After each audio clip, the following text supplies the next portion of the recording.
هلو گایز، خیلی خوش اومدید به اولین ویدیوی چنل من، یعنی مستر کاکتوس توی یوتیوب.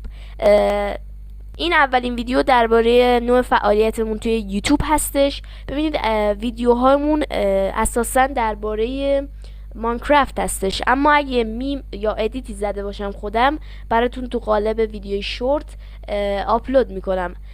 و نوع آپلود ویدیوها، تایمش، حالا اینا الگوریتم خیلی خاصی نداره. هر وقت که حالا وقت داشته باشم یا اگه قسمت باشه براتون ویدیو آپلود میکنم. امیدوارم که این چنل رو سابسکرایب کنید و این ویدیو و ویدیوهای بعدی من رو لایک کنید. بدرود.